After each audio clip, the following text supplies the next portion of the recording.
Hello, everyone. I have 1:40 on my clock, so we can get started. Welcome to our session today, The Art of Good Trouble, Understanding Intersectionality and Its Impact on Health. Before we begin, I wanted to cover some housekeeping items. Please keep your cameras off and your microphones muted throughout the session. If you have any questions, please use the chat feature. We will get to as many of them as possible at the end of the session. And now it is my pleasure to introduce our presenter today, Betty S. Foe. Betty S. Foe currently serves as the Quality Improvement and Accreditation Program Manager at Cabarrus Health Alliance, CHA, and is an active member of the executive management team. She completed a master's in public health leadership with a global health and maternal child health concentration from the University of North Carolina at Chapel Hill. She also holds a bachelor's degree in public health education with a health studies concentration from the University of North Carolina at Greensboro and a bachelor's degree in psychology from East Carolina University.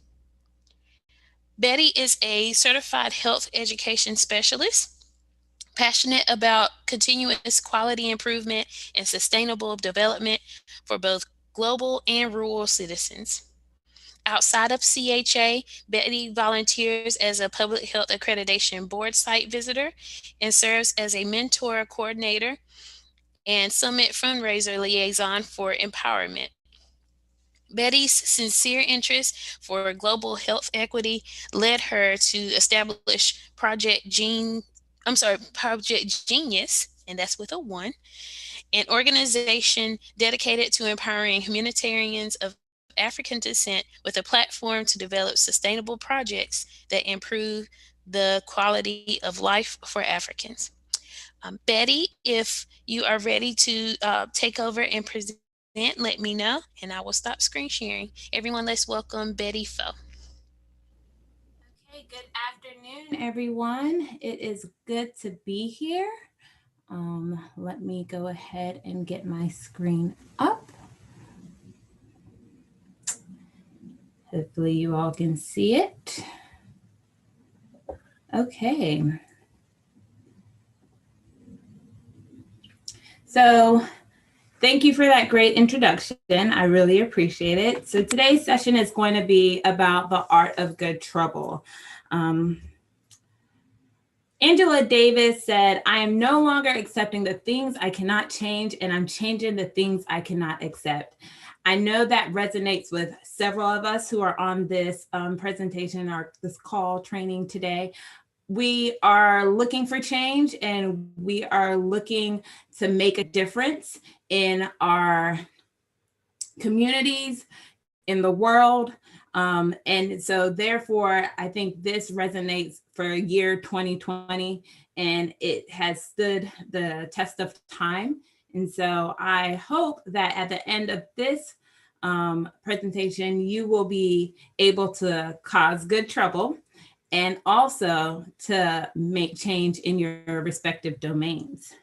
So the topic, understanding intersectionality and its impact of health, basically is, and I'm going to lower this right here. You'll get an in-depth overview of dismantling systematic racism from a public health perspective. We'll discuss your understanding of intersectionality and how it currently applies in public health practice, policy, and research on social determinants of health and health equity. So why bridge the gap? And I always say we are gap bridgers because we see something and we work towards change. As you all know, my name is Betty Foe. I am first generation American. My father is Sierra Leonean and my mother is from the United Kingdom. Although I was born in the US, I refer to Sierra Leone as my home.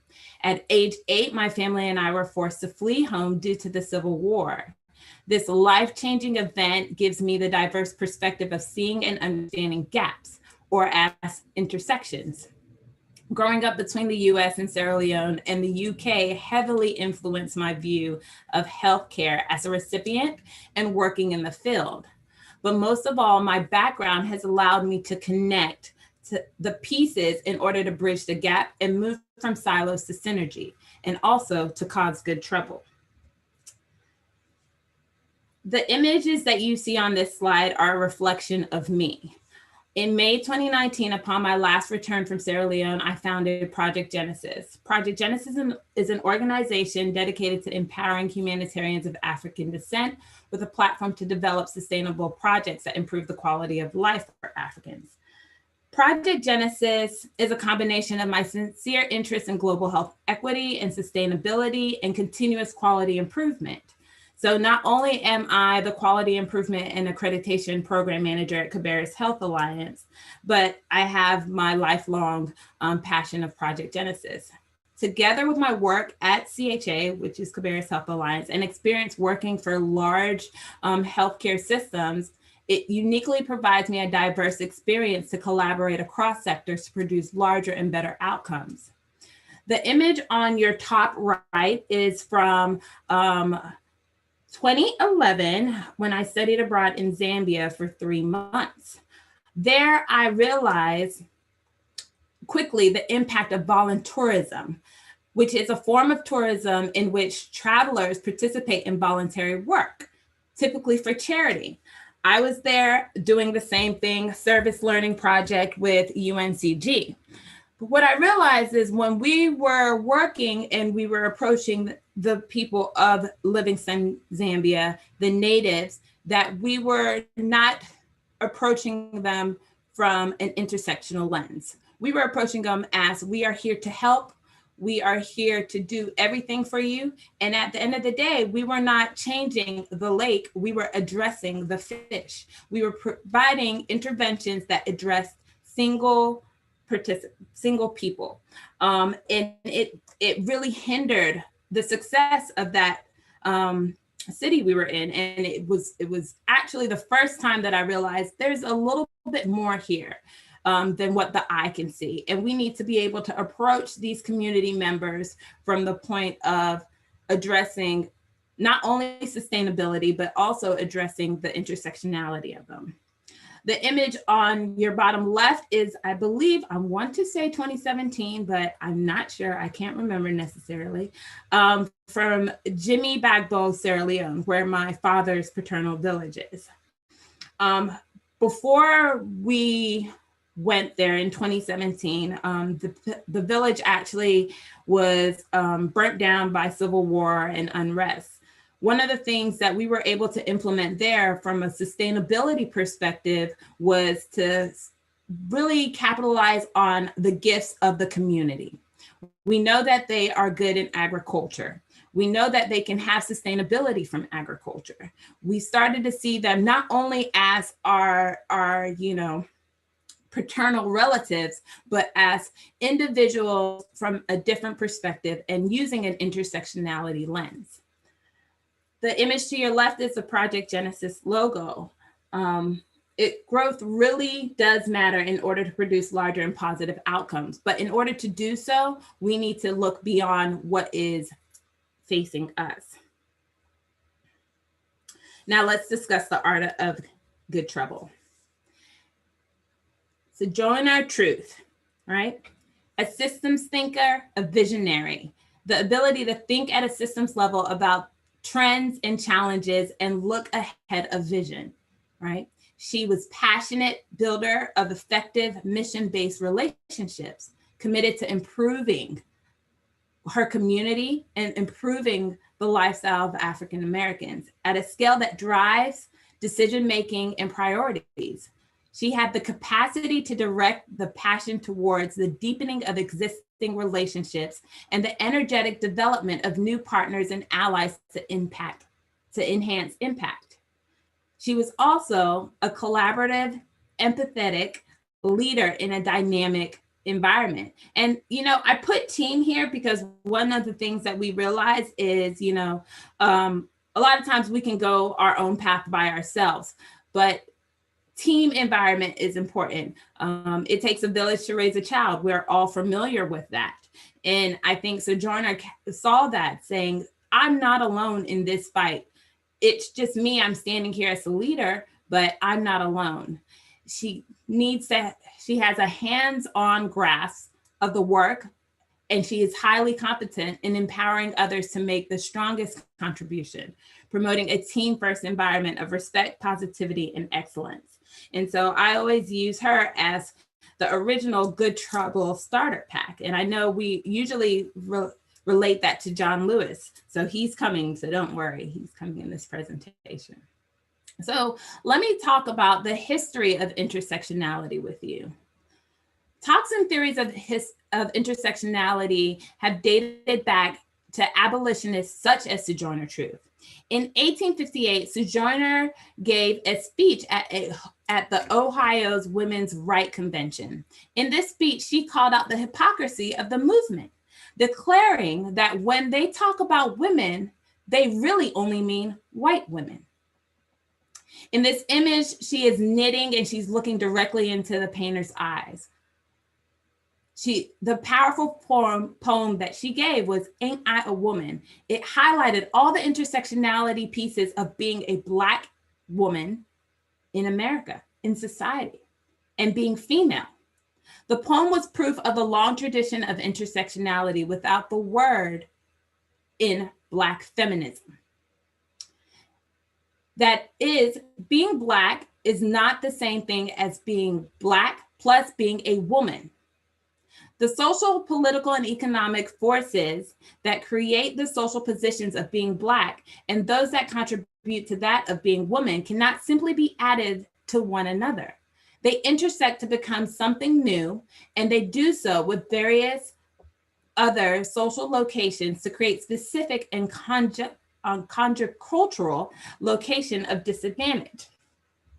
So after Truth's stirring up of the conversation of intersectionality, the ideology gained more and more popularity. However, nobody was able to put a word to it until Kimberly Crenshaw came along, when she coined the term intersectionality in 1989. She was criticizing work that created race and gender as an exclusive part of human experience, and that as a result ignored Black women's experiences. Her analysis meant to highlight that Black women's experience of oppression differed from white women's, whose main focus on a gender discrimination, and also from Black men's, who predominantly were focused on racial subjugation. Audre Lorde, an African-American radical feminist, womanist, lesbian, and civil rights activist.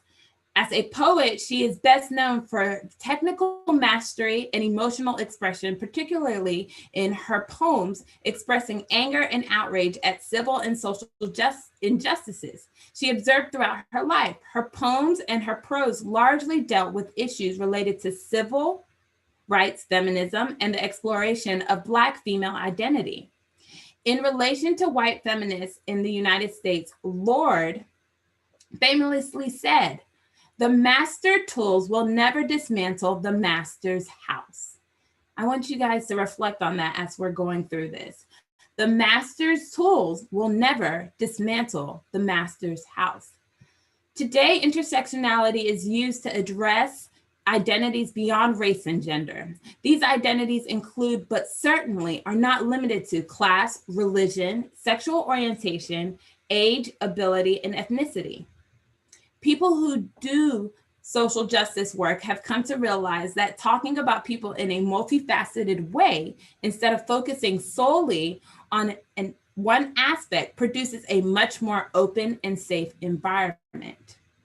While intersectionality in the past mainly focused on multiple identities of women, this concept is one that is applicable to all genders.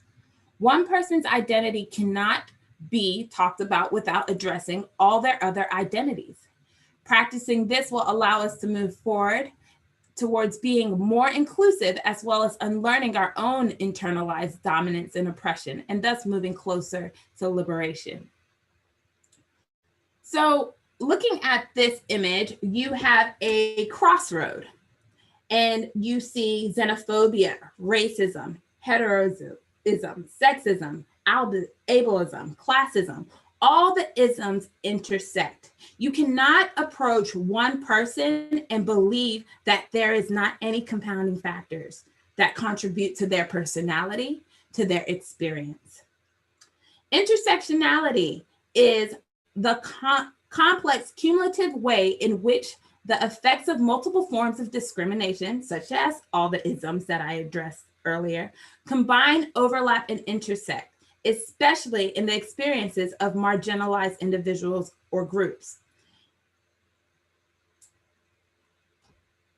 The next slide I have for you is a video of Kimberly Crenshaw discussing intersectionality.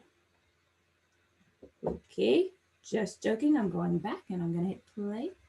I think I have to hit it outside. Hold on one moment. Okay, come on, Kimberly.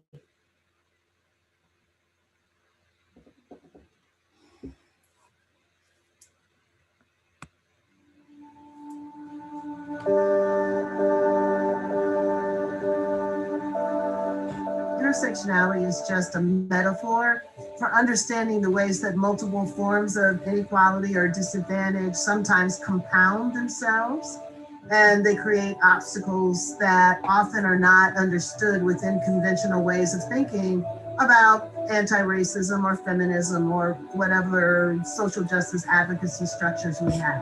Intersectionality isn't so much a grand theory, it's a prism for understanding certain kinds of problems. African American girls are 6 times more likely to be suspended than white girls. That's probably a race and a gender problem. It's not just a race problem, it's not just a gender problem. So I encourage people to think about how the convergence of race stereotypes or gender stereotypes might actually play out in the classroom, between teachers and students, between students and other students, between students and administrators, and commit themselves to understanding that as a way of intervening and providing equal educational opportunity for all students, regardless of their identities. Identity isn't simply a self-contained unit, it is a relationship between people in history, people in communities, people in institutions.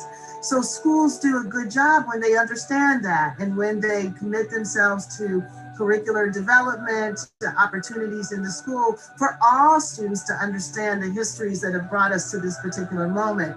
You can't change outcomes without understanding how they've come about. So independent schools can take the lead on that to be responsive to their student populations and to the communities out of which the students come.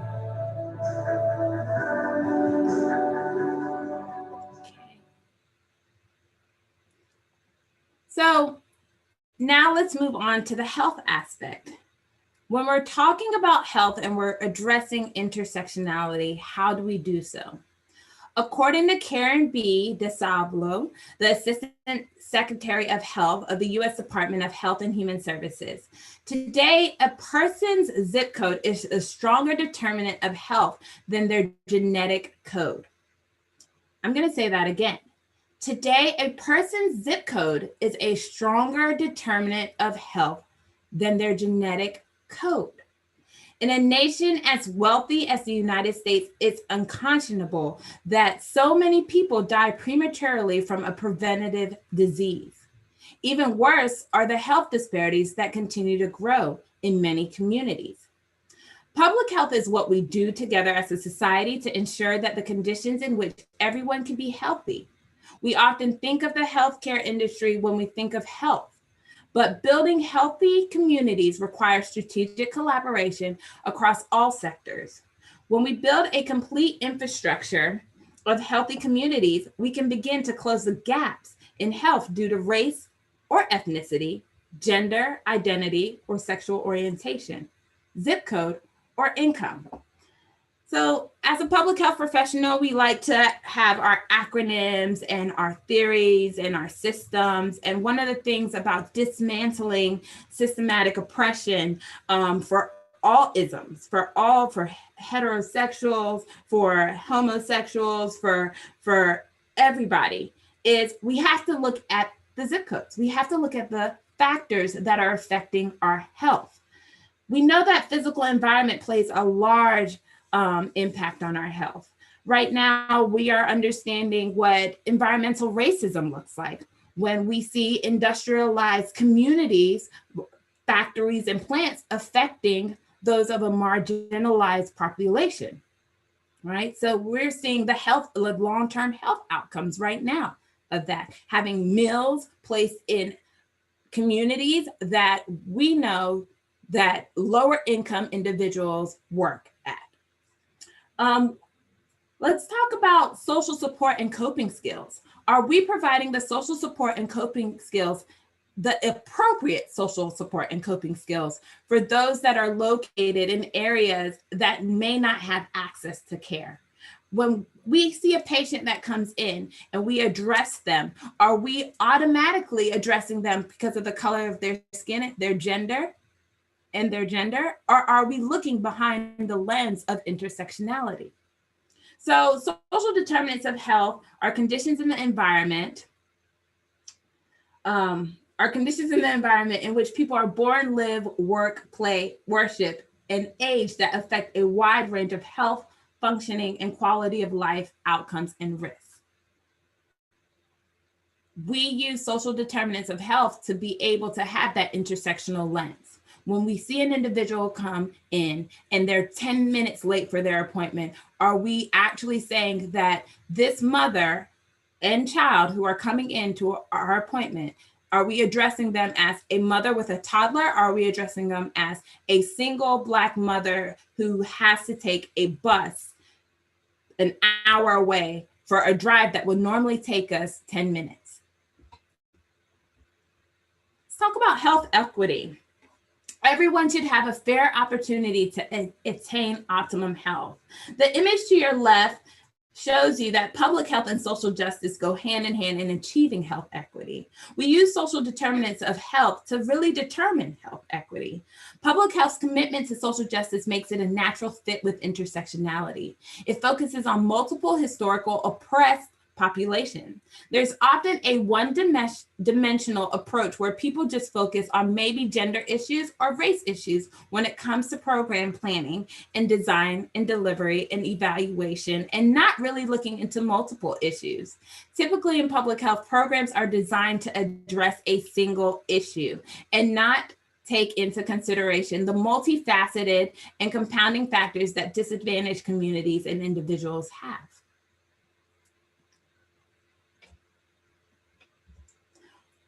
A lot of you are going to be familiar with my current slide. On this slide, there are various faces. Some you are going to definitely recognize immediately, and some you're not going to understand or not recognize, maybe because media hasn't highlighted their story, or maybe just because it was just another story. Trayvon Martin. The image that we are used to seeing in the media of Trayvon Martin is a boy in a hoodie. Trayvon Martin was a 17-year-old African-American male from Miami Gardens, Florida, who was fatally shot in Sanford, Florida by George Zimmerman. Trayvon Martin was based on the race of his skin. Trayvon Martin was shot because of the race of his skin, not because he was excelling in school, not because he was a proud, his mom and dad were proud of him, not because of all the other lenses. He was killed for the color of his skin. MJ Rodriguez. If anybody who watches Pose, you know MJ Rodriguez as Blanca. I'm a big Pose fan as well. Is known for her role as Blanca Rodriguez Evangelista in the television drama Pose, where she is among the largest cast of transgendered actresses to be starring as a series of regular in scripted shows. MJ Rodriguez went to school for acting, very successful, very, very smart, very driven. But when they see her, now you see a woman. When MJ Rodriguez was transitioning, you saw a confused boy. Not you as in the participants, but that's what the media saw. That is what the common eye saw. They didn't see that there was talent behind what was in front of them. Eminem, Marshall Mathers, Slim Shady. 8 Mile is significant for the racial divide, right? Where he comes from, the road served as a far too cultural dividing line between the predominantly poor Black city and its wealthier, predominantly white northern suburbs. The perception of 8 Mile as the chief dividing line between racial groups and classes persists in parts because of the suburban counties of Oakland and Macomb remain, on the whole, significantly wider and more prosperous than the city of Detroit. However, in recent years, increasing numbers of whites have moved into Detroit, especially around the downtown area, and other neighborhoods in the regions have become more ethnically diverse as well populated, predominantly below the poverty line. If anybody knows one of Eminem's first videos, he depicts the lifestyle he lived from the 8 Mile at 8 Mile. Trailer park, lack of access to care, lack of access to resources. But when you see him walking the street, do you think that another white male will feel that this individual grew up in a place where it was predominantly Black? Not really. Ronnie Long, our own Ronnie Long, a North Carolina man who was wrongly imprisoned for 44 years, he's finally free. Ronnie Long is of Concord, and he was convicted by an all-white jury in 1976 for the brutal rape of a 54-year-old widow. Decades later, after many appeals, a judge finally allowed Long's attorney to review biological evidence from the scene. The evidence supported his profession of innocence, but he was wrongfully accused. In 1976, in Concord, our very own Concord. Down to your left corner, Michelle Cross, fatally shot by the police after having a mental health crisis. In this image, she does not look like she had any kind of mental health issues. Adele, we love Adele. But if anybody knew the background behind Adele, Adele has various intersections. Coming from a single mother in a very diverse neighborhood in South London. But who does her music appeal to? Her music appeals to white women. She ranks far in the charts with white women. We have a few other images and people that you may or may not recognize, but I want you to look at the bottom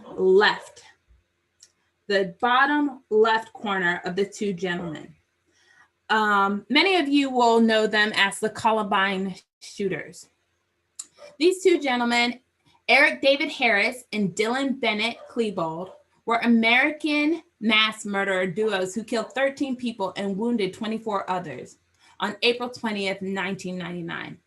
If anybody remembers where they were during the Columbine shooting, that was our first notification of internal terrorism in America. But the intersectionality of it was these gentlemen were suffering more than what the eye could see. Very complex individuals. So talking about intersectionality and public health, Lisa Beauleg is a social psychologist known for her work on intersectionality and research focusing on the influence of social contexts on stress, resilience, and HIV risk among African Americans and Latinx men and women. Public health commitment to social justice makes it a natural fit with intersectionality, focuses on multiple historically oppressed populations. Yet despite a plethora of research focused on these populations, public health studies that reflect intersectionality in their theoretical frameworks, designs, analysis, or interpretations are rare.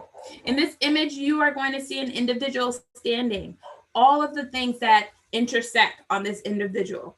And of course, it's non-binary. The image of the person is non-binary in the middle. Gender, ethnicity, culture, language, class, age, ability, sexuality, education, race. When we look at people, when we serve our clients, when we address people, are we looking at them from face value, or are we thinking about all the factors that influence them? Working with social science and public health to examine the ways that gender, race, and class are mutually constituted and interconnected. Intersectionality is applied in public health practice, policy, and research, focusing on the social determinants of health and health equity.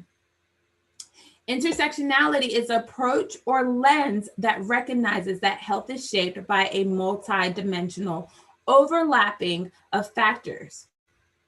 Once again, when we leave this presentation and we are doing the good work that we are all doing in our respective domains, and a lot of us are service-led, the service that we provide is not just based off of looking at someone. The service we provide is realizing all the gaps that this individual may be suffering from.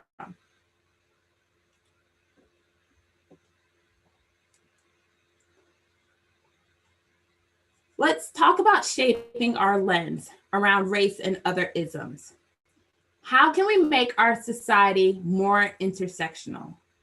At this point, if anybody has any comments about intersectionality, we can discuss them.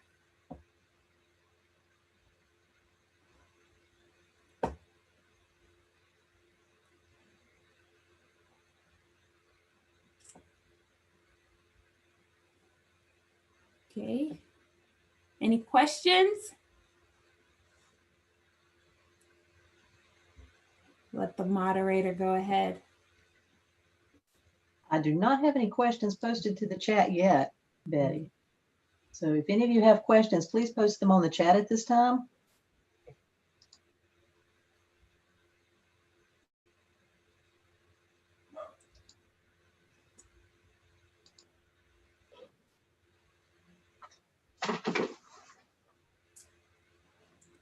And I don't mind dialogue. If I have a few questions, I can go back to the other slide. Okay, I do have one question. How do you see us moving forward with awareness and impact change? That is a good question. How do I see us moving forward? I believe it's just not about talk. It's more about action. A lot of times we tell people to do their research, but yes, do your research, but have the discussion. Encourage dialogue, ask questions, seek answers. We see a lot of things and we question them internally and we never question them externally. Moving forward with change is definitely difficult. We are going to be hindered several times when we're moving forward with change. So the next steps of looking from an intersectional lens is saying, I see you, I understand you, especially in the client service. When we are serving our clients and our patients at Cabarrus Health Alliance, what we try and practice is making sure that not only are we assisting them, but we are here for them if they have any confounding factors. So asking questions and moving forward. Okay, the next question, Betty, is what are some tips for incorporating intersectionality in public health service delivery?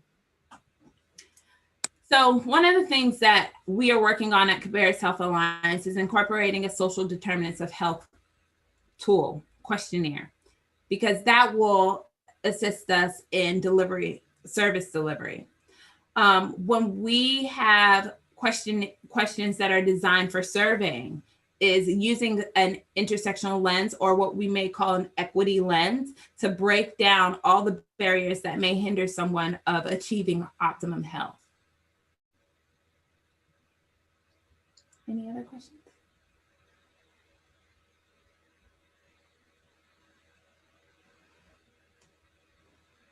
That's all I see right now, Betty.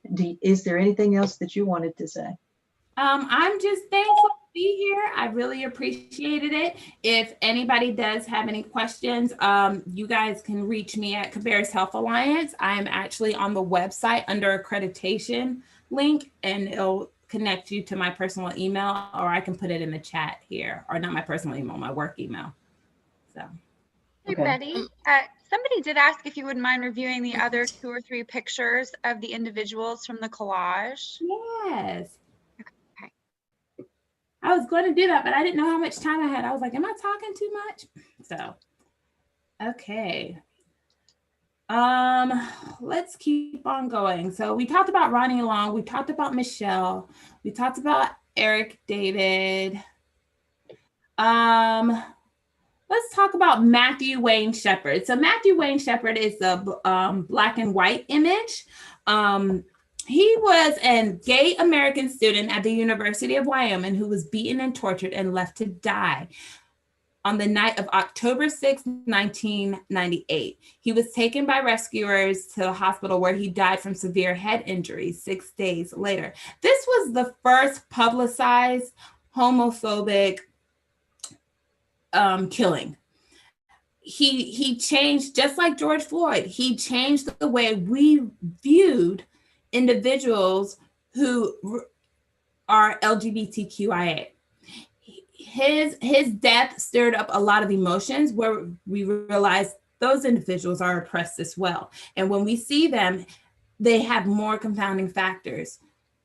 So let me see who else. Tanisha Anderson. Hello, Betty. Do you mind resharing your screen?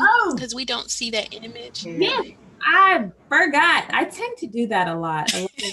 Oh my No problem. We want to see the black and white image. All my presentations are like this. I don't know why. I tend to do that a lot. Okay, here we go. So the one that still no image. Still no image. Okay, here we go. There you go. Am I good now? There you are. Okay. Here it is. Yes. All right. Okay, let me open up this slide. Okay, where'd it go? Right here. Hold on 1 minute. I have like multiple screens, so I'm trying to make sure I have all my screens. We see it now. See it now. Okay, great. So we just reviewed Matthew Wayne Shepard. He is the black and white image down on your right. The next is Tanisha Anderson. She was taken into custody last November, and they slammed her onto the pavement and handcuffed her. She was taken into police custody. She was having a mental health crisis. She was disoriented and kept trying to leave the house, whereas her child who was worried about her called the police. And so we don't recognize mental health. What we see first when we look at Tanisha is a Black woman who is erratic, who is, acting. And so therefore, what are we going to do? She's a threat. She kept trying to leave the house and they were trying to protect her. And basically by the time she left and someone called 911, the police arrived and they saw her as a threat. They didn't see her as an individual struggling with mental health. They didn't see her as an individual or a mother of children. They saw her as a threat. The image to your left below Eminem, Ayanna Monet Stanley Jones, 7-year-old African-American girl from Detroit East Side who was shot in the head and killed by police officer Joseph Weekley during a raid conducted by the Detroit Police Department Special Response Team on May 16, 2010. Weekley was charged in the connection with Jones' murder. In 2011, he was charged with involuntary manslaughter and reckless endangerment with a gun. His first trial ended in a mistrial in June 2013. His retrial began in September 2014, and on October 3rd, the judge dismissed the involuntary manslaughter charge against Weekley, leaving him on trial for only one charge, recklessly discharging a firearm. On October 10th, the second trial ended another mistrial.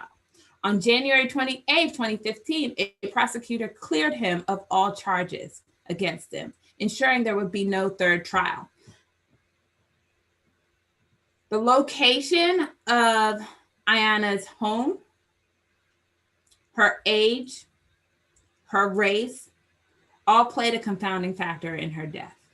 As many people would say, it was a raid. They were, going to the house to do their due diligence. The police officers were right.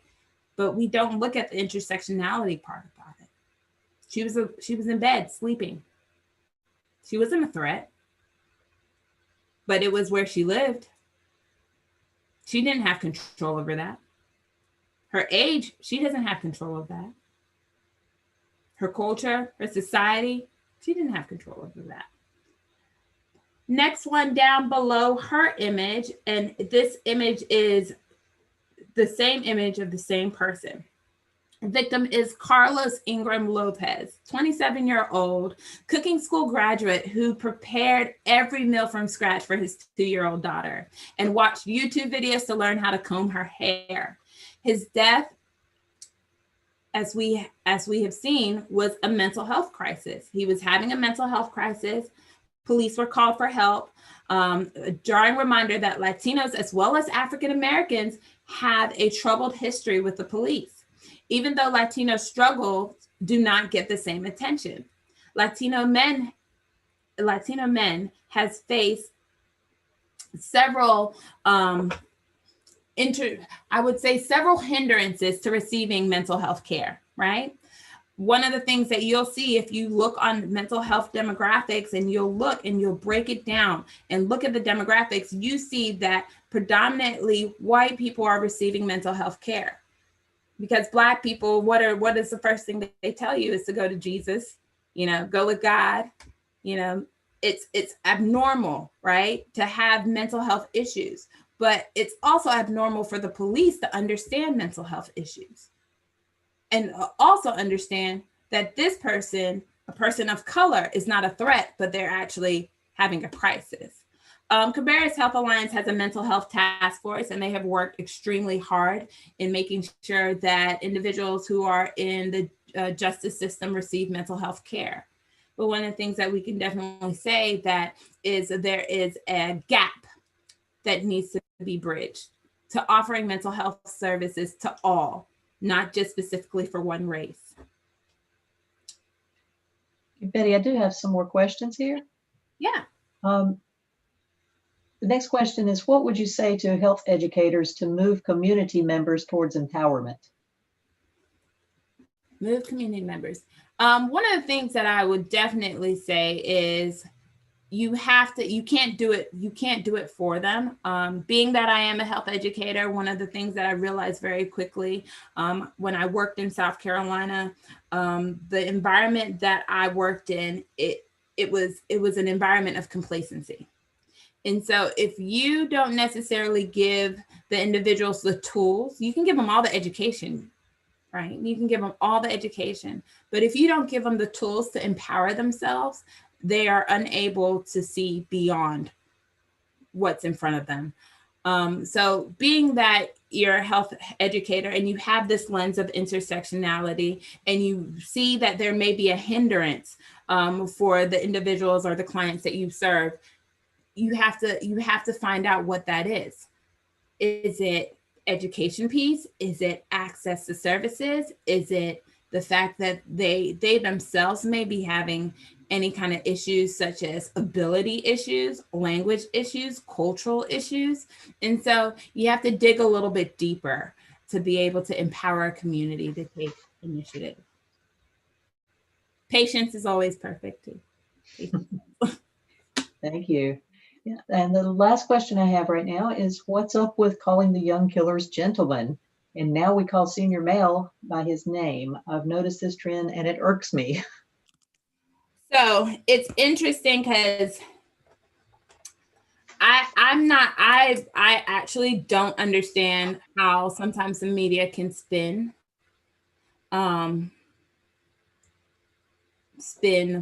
basically how they describe individuals.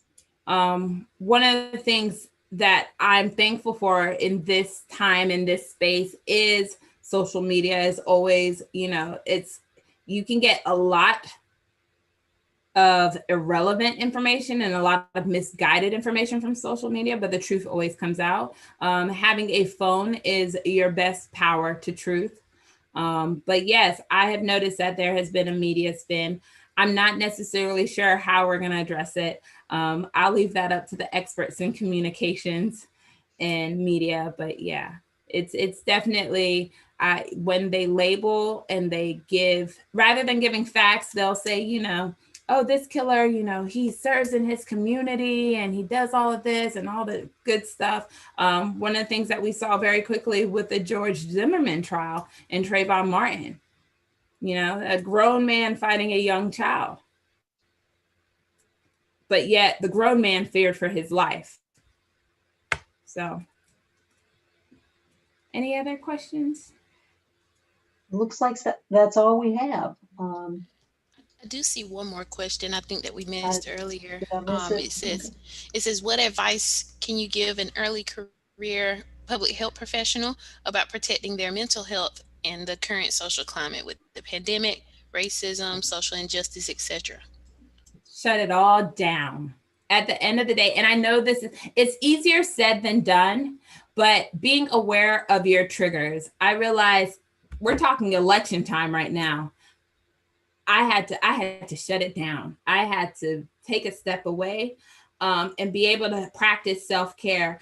Being health educators or being public health professionals, a lot of times we get so heavily involved in our work that we don't realize that we are taking on the emotional toll.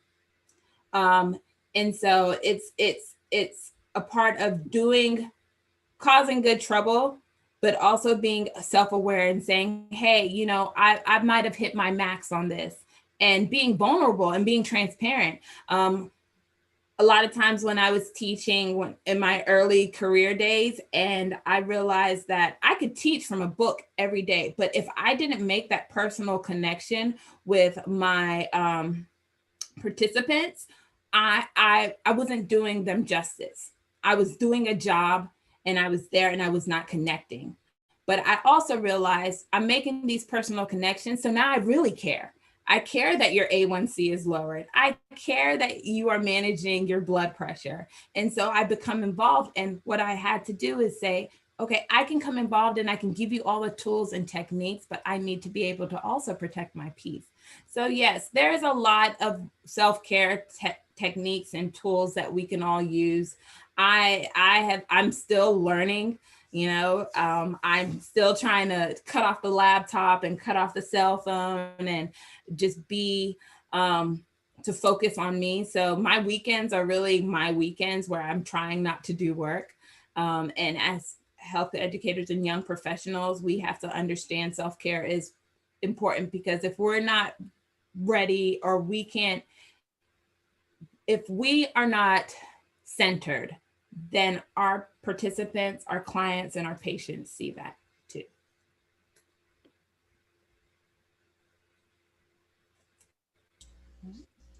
Okay. LaDonna, I don't see any other questions. Do you?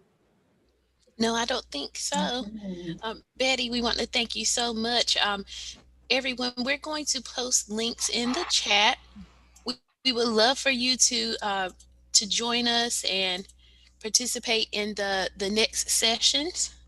So I'm going to share that on the screen with you now. We have upward mobility in the pathway to senior executive roles, women with disabilities, and the who, why, how, and where of the Hispanic Latinx access to higher ed. Everyone, if you could just look in the chat box and participate in one of those. Again, thank you, Betty Foe, for participating and helping us with our conference. Thank you. Thank you for having me. I wish you all well and enjoy all the other sessions. Thank you so much. Thank you. Bye.